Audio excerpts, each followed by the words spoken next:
Thanks for joining us here on World Tech Update. I'm Nick Barber. This week I'm in Los Angeles for the E3 Game Convention with tens of thousands of other people.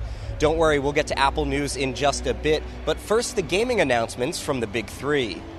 Nintendo stole the show this year with the Wii U, a new console and controller concept that won't hit the market until sometime next year. Nintendo President and CEO Satoru Iwata detailed some of the features. It includes 2 analog circuit pads, a plus control pad, as well as both ZL and ZR buttons, and the addition of L and R buttons. Also, it enables the Rumble feature, but that's not all. The Wii U controller also includes a touchscreen, a microphone, speakers, and accelerometers, a gyroscope, and an inward-facing camera. I had a chance to give it a try with some prototype games, and the device was light and responsive, except for the one time it froze and had to be restarted. The games make you move around a lot. For example, in one of them called Battle Me, you turn your spaceship by rotating your body. In another game called Shield Pose, you try to block arrows sent from a far-off pirate ship. While the console and controller are new, the company said that it will be backward compatible with all games and controllers. Nintendo didn't announce any hardware specs, pricing, or a specific release date.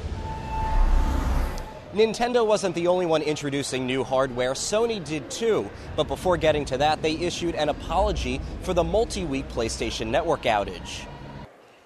Which brings me to the audience that I'm most interested in addressing, and those are our consumers. You are the lifeblood of the company. Without you, there is no PlayStation. And I want to apologize both personally and on behalf of the company for any anxiety that we've caused you. Sony quickly switched gears and moved on to game demos and announcements like the PlayStation 3D display, a 24-inch low-cost 3D TV that will be out later this year, and bundled with an HDMI cord, a set of active shutter glasses, and Resistance 3. A unique feature about the TV is that in two-player mode, rather than playing split screen, each player sees something different. One set of images is sent to player 1, and another set of images sent to player 2. I tried it, and it does in fact work. Sony wouldn't detail how, but it likely has to do with the active shutter glasses. The bundle costs $500 US. Sony also showed off the PlayStation Vita, what we previously knew as the next generation portable. The features alone are cutting edge. 2 analog sticks that give you dual shock-like control of games, a stunning multi-touch 5-inch OLED screen, front and rear touchpads, 6-axis motion sensing technology, and of course my favorite feature, front and rear cameras allowing for augmented reality experiences never before seen, completely blurring the lines between reality and interactive entertainment. During my hands-on, I first noticed that the screen was incredibly crisp and there's a lot of detail. The device itself is light, weighing not much more than some cell phones. Some game developers took advantage of the touchpads, like in this golf game that lets you change things in the game by swiping on its backside. Other developers took advantage of the device's accelerometer, making you spin and turn the device to control the characters in the game. The Vita will be available this holiday with the Wi-Fi version priced at $250 and the Wi-Fi 3G version at $300. While Sony and Nintendo focused a lot of their attention on handheld devices and new hardware, Microsoft spent most of their press conference talking about Kinect and new features developed for it. It showed how you can control your TV and search the internet by speaking commands. With Kinect and Bing on Xbox, you can use your voice to find the entertainment you want instantly. Xbox Bing Lego. Let's say that you've been playing Lego Pirates of the Caribbean, and you want to search for more Lego games. There they are. You no longer have to navigate through our menus to find them. It also showed off how you can control the storyline of a game by speaking with characters. Can exchange proper greetings later. Need to hurry now. Females had weakened immune systems. Most didn't survive. You let them die? You're the smartest scientist I know. You couldn't save them? Microsoft also introduced Kinect Fun Labs, where one of the applications instantly creates a lifelike avatar, and another one lets you digitize your favorite objects. From here in LA, let's head north to San Francisco, where on Monday, Apple CEO Steve Jobs, while still technically on medical leave, introduced the iCloud service.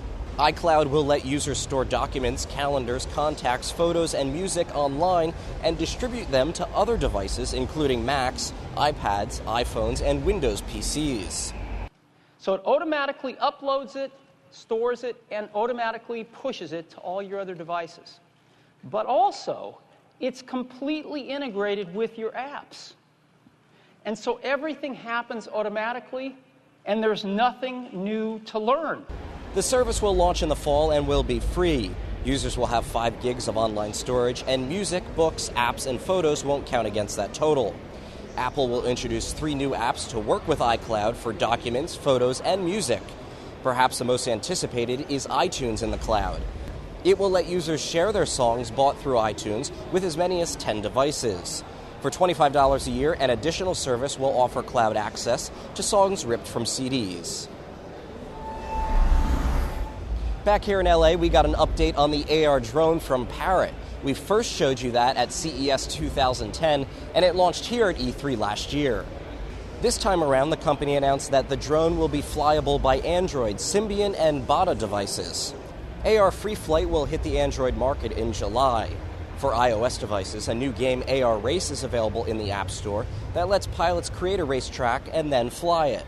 The company also announced a challenge for pilots, tasking them with outflying company experts. More information is available on their website. The AR drone still costs $300. With all the talk about Kinect for Xbox 360, people with a limited amount of space may have felt left out. To help solve that, Nyko introduced the Zoom, a wide-angle lens adapter for the Kinect sensor that cuts the distance you need between you and the sensor by 40%. That means that 2 people could stand in a space that normally could only accommodate 1. The Zoom goes on sale in August for $30 US.